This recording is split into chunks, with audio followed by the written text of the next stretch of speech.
Hey everyone, welcome back to Study Hall. We love diving into these really complex topics, and today is no exception.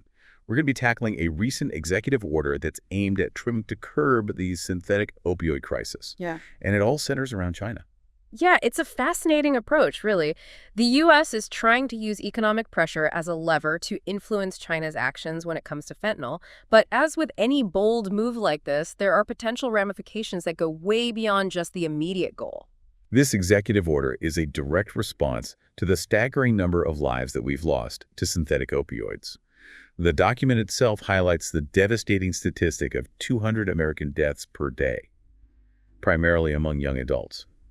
But before we get into the potential impact, I think it's important to understand exactly what these synthetic opioids are and where they come from. Absolutely. Yeah, many people have heard of fentanyl, but the executive order actually focuses on something called fentanyl precursors. And these are the chemical building blocks that are essential for actually manufacturing fentanyl. And they are often produced in China and then shipped elsewhere. So the executive order is trying to cut off the supply chain at the source before the fentanyl is even made.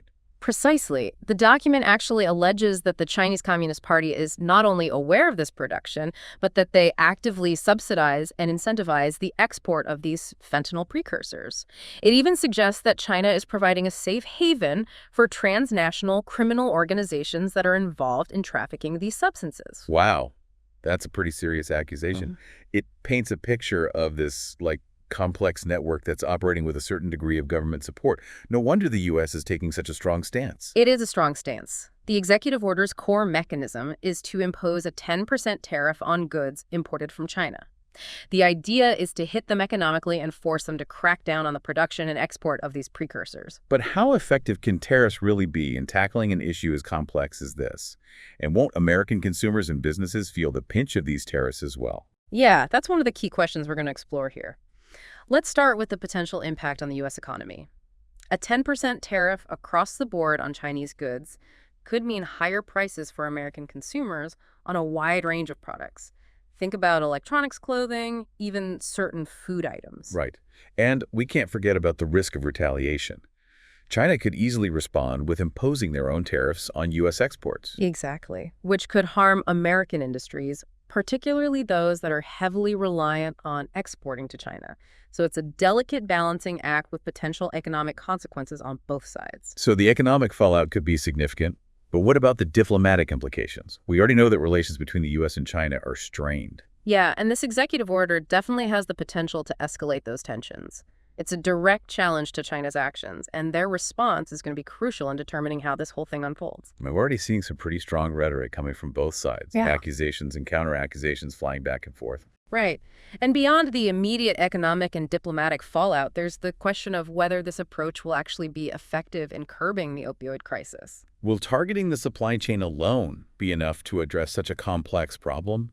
I mean, after all, the demand for these drugs still exists here in the U.S. Yeah, exactly.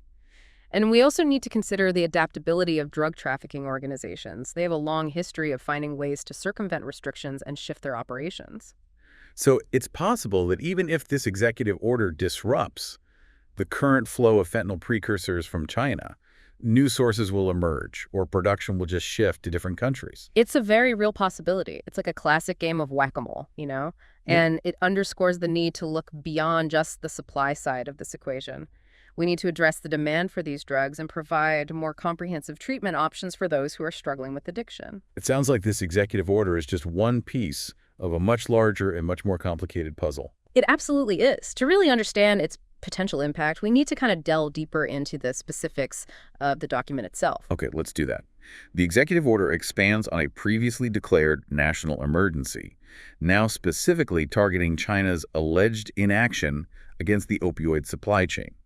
What exactly does that mean? Well, declaring a national emergency basically grants the president a very broad range of powers to act swiftly and decisively. It allows them to bypass certain legal hurdles and allocate resources more easily.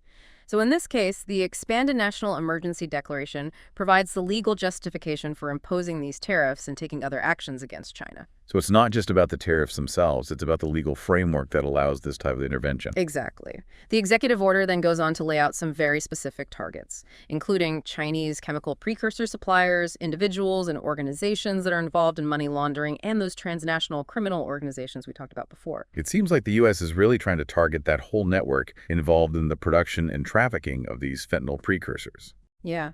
And it includes provisions for increasing or expanding tariffs if China retaliates. It's a clear signal that they are prepared to escalate the situation if they need to. And there's also a requirement for regular consultations and reports to Congress on the situation and the effectiveness of these measures. Yeah, which is crucial because this is a very fluid situation. Ongoing assessment and potential adjustments will be necessary to respond to developments as they unfold. We've covered a lot of ground here about this executive order and the broader implications for the opioid crisis and also U.S.-China relations.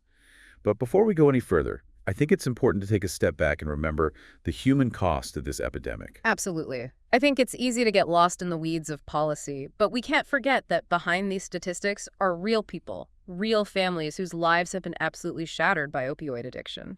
The research that you sent over included a particularly heartbreaking story about a young woman named Sarah who lost her brother to a fentanyl overdose. And he was only 23 years old, had his whole life ahead of him. It really just brought home the devastating reality of this crisis for me. Yeah, stories like Sarah's are tragically common, unfortunately.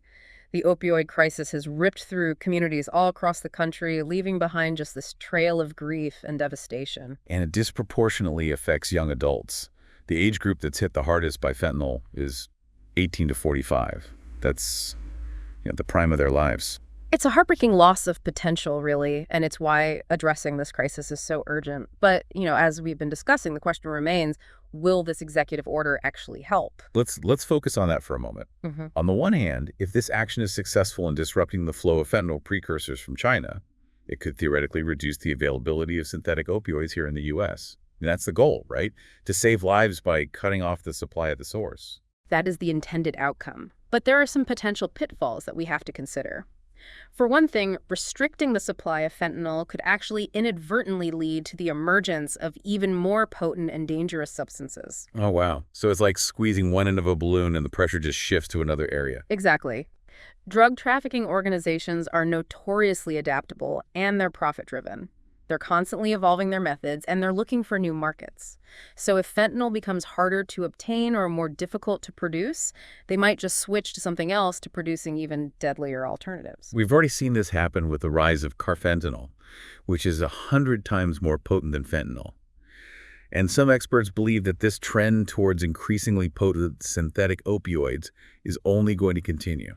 It's a frightening prospect, and it really highlights the limitations of focusing solely on supply-side interventions. Because even if the executive order succeeds in cutting off the supply from China, the underlying factors that are driving addiction are still going to exist. Right. We have to acknowledge that there is a significant demand for these drugs here in the U.S., and it's fueled by a lot of different factors.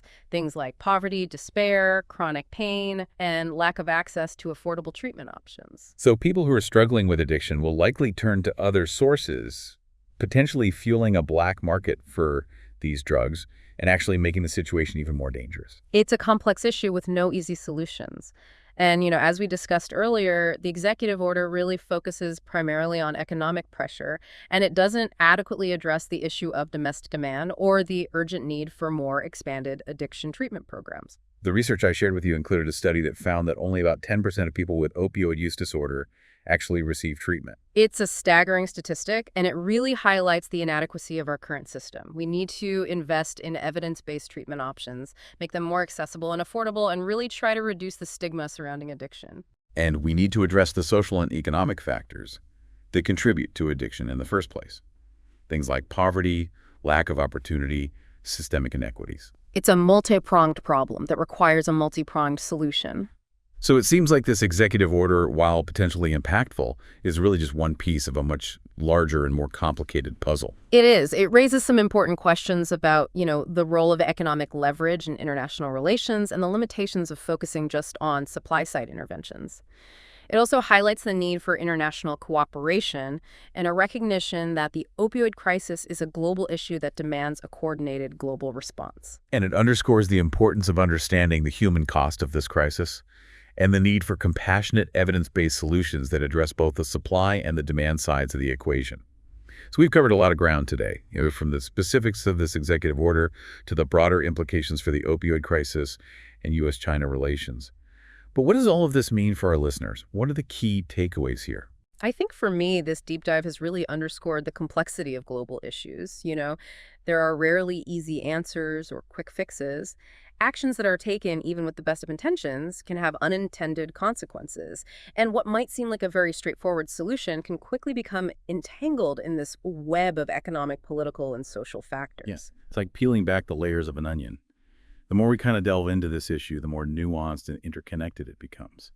And I think that's why critical thinking is so important. We can't just accept information at face value. Yeah. We need to question assumptions, consider multiple perspectives, and be willing to grapple with those gray areas. Absolutely. And I think, this executive order is like a perfect case study in that we've seen that it has the potential to disrupt the flow of fentanyl precursors from China, which, could be a positive step in terms of curbing the supply of these deadly drugs.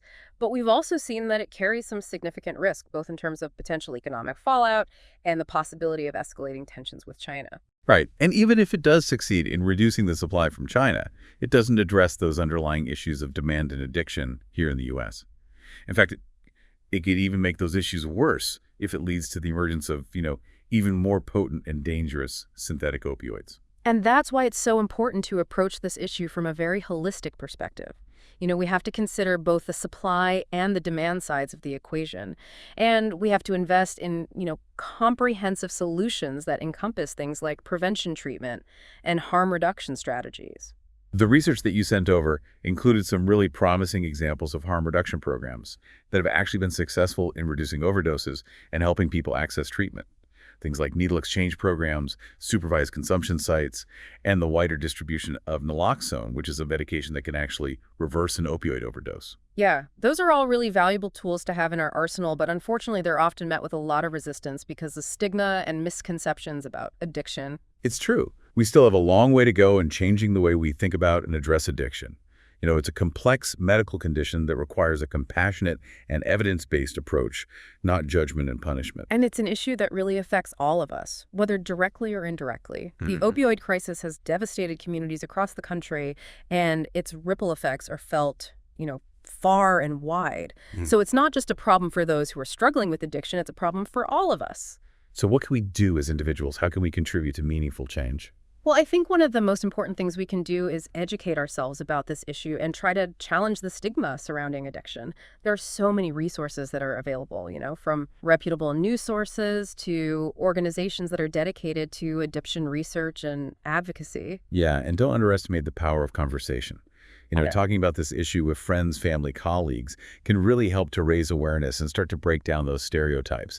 And we can also support organizations that are working on the front lines of this crisis, whether it's by volunteering our time, donating to their cause, or simply, spreading the word about the work that they do. And we can advocate for policy changes that prioritize prevention, treatment, and harm reduction. So contact your elected officials.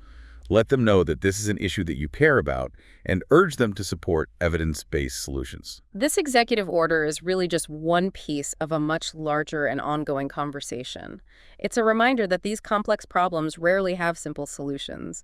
And I think it's a call to action for all of us to really engage in these informed, compassionate, and sustained efforts to address this opioid crisis. Well, thank you so much for joining us for this deep dive. Yeah. We hope it sparked your curiosity, encouraged you to think critically, and maybe inspired you to take some action. Remember, staying informed is the first step towards making a difference.